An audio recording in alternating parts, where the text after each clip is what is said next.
Good morning बच्चों। मैं doctor सबिया Parveen, government महिला पीजी कॉलेज रामपुर। आज मैं बीए सेकेंड ईयर और एमए पार्ट 1 के बच्चों के लिए एक ऐसे टॉपिक पर चर्चा करेंगे जिससे संबंधित उनके सिलेबस में प्रैक्टिकल भी है और वो दोनों ही क्लास में बच्चे करते हैं। एक इम्पॉर्टेंट चैप्टर है एग्रेशन। एग्रेसिव बिहेवियर किसे कहते हैं और ये व्यक्तियों में किस लेवल पर महिला और पुरुषों में पाया जाता है या दोनों में अंतर होता है, इससे संबंधित उनका प्रैक्टिकल भी है। तो हम लेते हैं सबसे पहले एग्रेसिव बिहेवियर किसे कहते हैं। एग्रेसिव बिहेवियर एक यूनिवर्सल फिनोमिनन है, मनुष्य तथा पशु दोनों में ये पाया जाता है। इसका उद्देश्य दूसरों को क्षति पहुंचाने हेतु होता है। ये शारीरिक मौखिक व्यवहार है जिस व्यक्ति को शारीरिक या मौखिक रूप से चोट पहुंचाना होता है इसमें और उसकी संपत्ति को नाश करना होता है। बैरोन एंड बर्न 1987 ने भी उक्त कथन को सही कहा है। टेलर, पेपलॉव एंड सीमर्स 2006 ने दूसरों को हानि पहुंचाना ही आक्रामकता कहा है। विश्लेषण करें तो पाएंगे एग्रेसिव बिहेवियर जो जानबूझकर दूसरों का या उसकी प्रॉपर्टी को हानि पहुंचाने के उद्देश्य से किया जाता है, लेकिन बिना उद्देश्य की परख किए हुए हम किसी भी व्यवहार को एग्रेशन बिहेवियर नहीं कह सकते। कैरेक्टरिस्टिक्स ऑफ एग्रेसिव बिहेवियर हम कैसे पहचानेंगे, उसकी क्या क्या गुण होते हैं, तो हम उसके बारे में चर्चा करते हैं। सबसे पहले एग्रेसिव बिहेवियर इज़ यूनिवर्सल। ये सभी देश और सभी समाज के व्यक्तियों में पाया जाता है, किसी में कम तो किसी में ज़्यादा। अध्ययनों से भी ये सिद्ध हो गया है कि संसार के सभी देशों में एग्रेसिव बिहेवियर में वृद्धि हो रही है और साथ ही हिंसक व्यवहार भी बढ़ रहा है। Aggressive behaviour is international. ये बिहेवियर जानबूझकर किया जाता है। व्यक्ति को ये जानकारी होती है कि वो दूसरे पर हमला कर रहा है और ये उसका उद्देश्य जो होता है वो एक्सप्लिसिट और इम्प्लिसिट दोनों प्रकार का हो सकता है। इसके अलावा एग्रेसिव बिहेवियर इज़ हार्मफुल। जैसा कि बता रहे हैं हार्मफुल कि एग्रेसिव बिहेवियर के कारण व्यक्ति को शारीरिक और मानसिक हानि पहुंचते हैं। इसमें शारीरिक चोट, गंभीर चोट और अति गंभीर चोट हो सकती है। डिफेंस ऑफ विक्टिम, इसमें टारगेट पर्सन अपना बचाव करता है और पीड़ित व्यक्ति अपना बचाव प्रत्येक प्रकार के आक्रामक व्यवहार द्वारा करता है, चाहे मौखिक हो या शारीरिक। इसको एक एग्जाम्पल के द्वारा भी समझ सकते हैं कि मान लीजिए अगर किसी महिला को कोई छेड़ रहा है लड़का, तो वो अपने बचाव के लिए उसके बाल नोच रही है या उसको मार रही है थप्पड़ या उसको कुछ कह रही है, तो ये सब इस टाइप का इस कैटेगरी में आता है। Individual differences in aggressive behaviour, ये बिहेवियर समाज के सभी व्यक्तियों में भिन्न भिन्न रूप में पाया जाता है। एग्रेसिव बिहेवियर की कुछ विशेषताएं होती हैं जिसके आधार पर हम उसकी पहचान कर लेते हैं, लेकिन इससे मिलते जुलते हम किसी भी व्यवहार को एग्रेसिव बिहेवियर नहीं कह सकते हैं।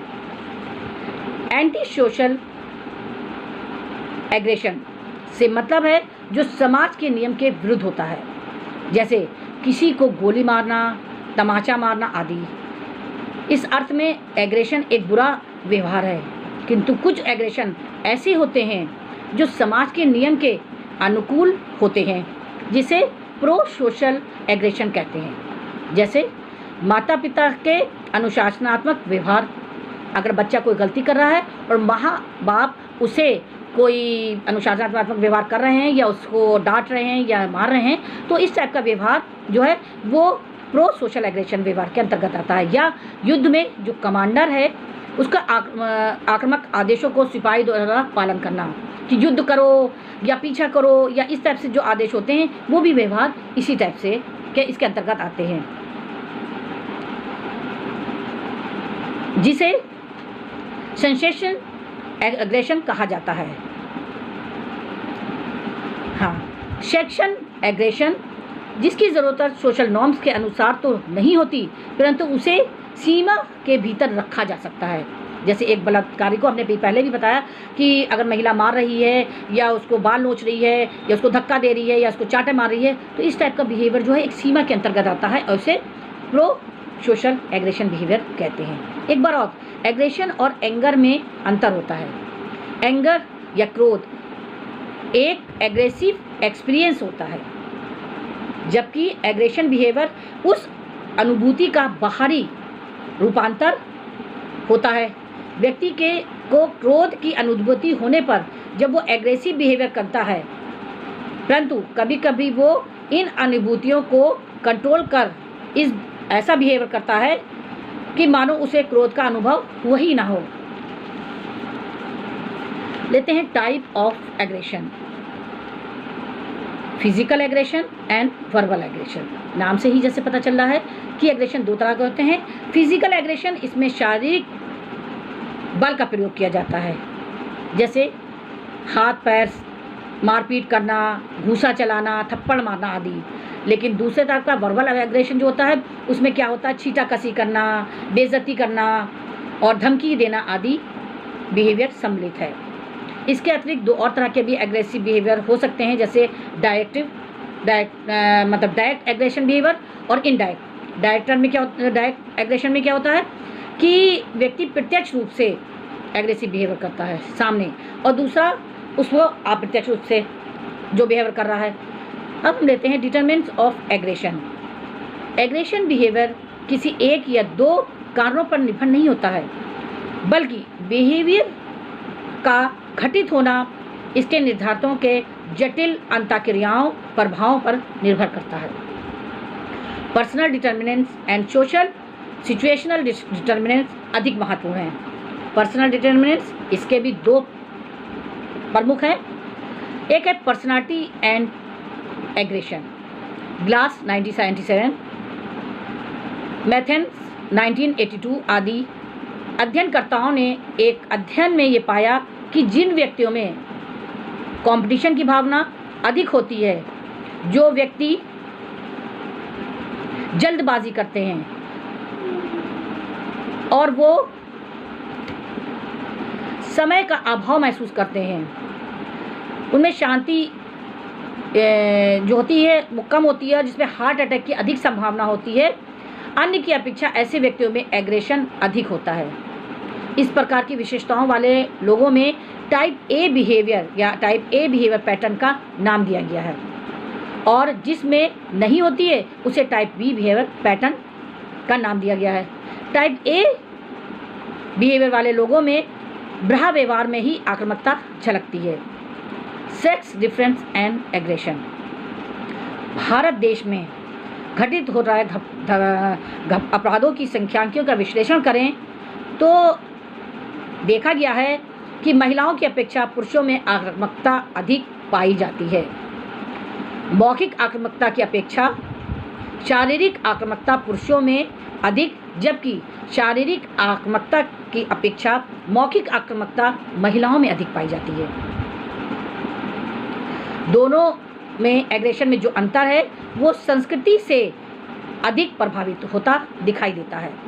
दयालु, खतरे से दूर रहना, समर्पण जैसे मूल्य हमारी संस्कृति की महिलाओं को शुरू से सिखाए जाते हैं। इन मूल्यों के विकास के साथ साथ आक्रामकता का स्त्रियों में कम मात्रा में पाया जाना स्वाभाविक है। सोशल सिचुएशन डिटर्मिनेंट्स, इसमें है पहला कुंठा एग्रेशन। अगर व्यक्ति को ये पूछा जाए कि एग्रेशन का मुख्य कारण क्या है, तो संभवतः सभी का यही जवाब होगा कि एग्रेशन का मुख्य कारण कुंठा है। इस क्षेत्र में हुए अध्ययनों से भी ये बात सिद्ध होती है कि सिर्फ व्यक्तियों को लक्ष्य प्राप्ति में बाधा जो है पहुंचाती है या विरोध का सामना करना पड़ता है, तब वो आक्रामक व्यवहार का प्रदर्शन कर बाधा को पार कर लक्ष्य प्राप्त करना चाहता है। लेकिन जिस कारण में उसको बाधा महसूस हो रही होती है, तो उस बाधा को दूर करने के लिए वो एग्रेसिव बिहेवियर करता है। इसीलिए कहते हैं कि एग्रेसिव का सर्वाधिक शक्तिशाली कारक बाधा या विरोध है।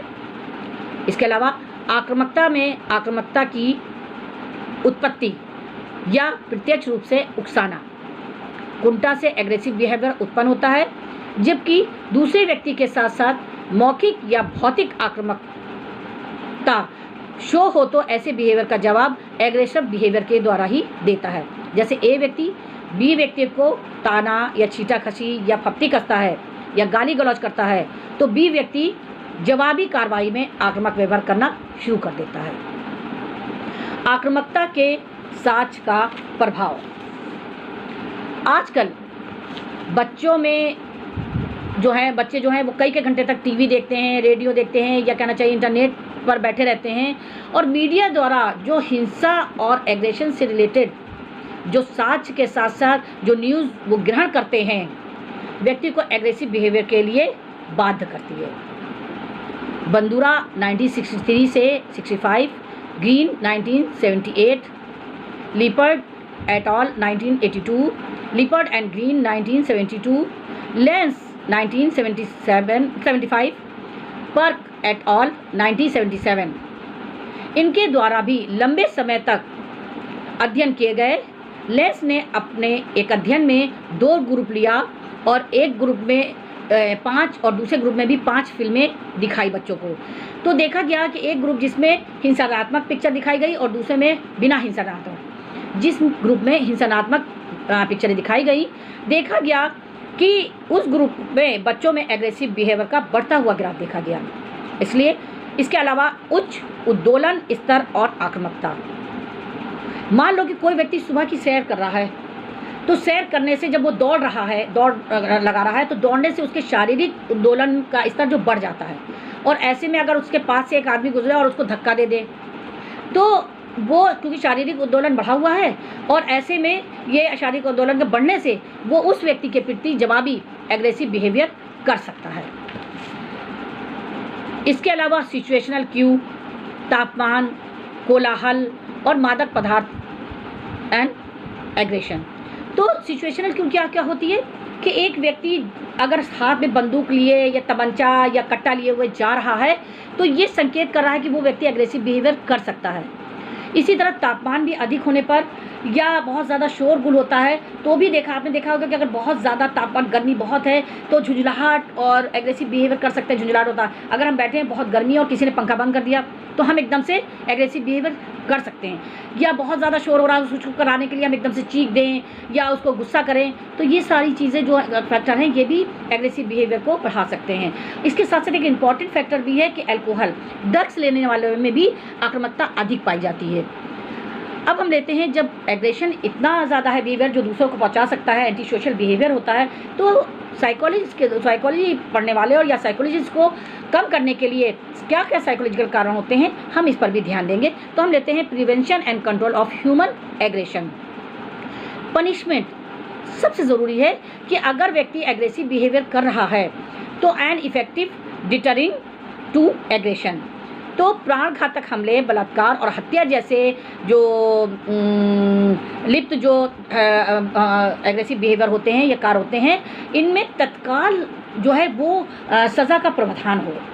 अगर फ़ौरन सज़ा दी जाए तो वो व्यक्ति आगे चलकर एग्रेसिव बिहेवियर कम कर सकता है। आपने देखोगे आजकल कोई भी हत्या कर दे या बलात्कार होता है या कोई भी क्राइम कर देता है, वो इतनी लंबी प्रोसेस चलती है कि उसको दूसरे के लिए भी वो सबक नहीं मिल पाता है कि वो अरे हत्या करिए, अरे बहुत लंबा चलेगा, छूट जाएगा और बेल हो जाएगी और या बहुत लंबी सज़ा होती, तो वो दूसरे लोग उससे प्रेरणा नहीं ले पाते हैं, या वो व्यक्ति भी वो उसको जो है वो गिल्ट फीलिंग इतनी नहीं रह पाती है।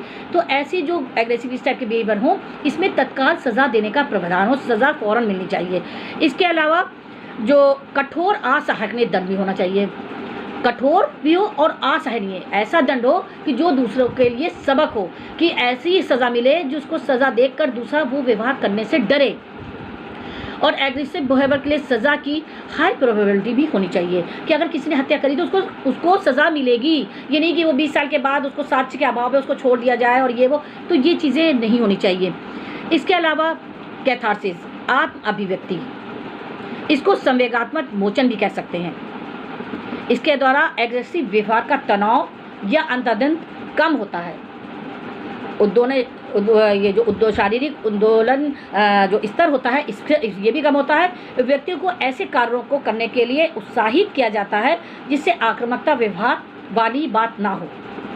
जिलमैन 1979 ने भी उक्त से संबंधित अपने विचार दिए हैं कि व्यक्ति को उत्साहित करें, मोटिवेट करें और ऐसी व्यवहार उसके साथ उसका व्यवहार करें और एडजस्टमेंट करें कि वो एग्रेसिव बिहेवियर को ज़्यादा एग्रेसिव बिहेवियर ना कर सके।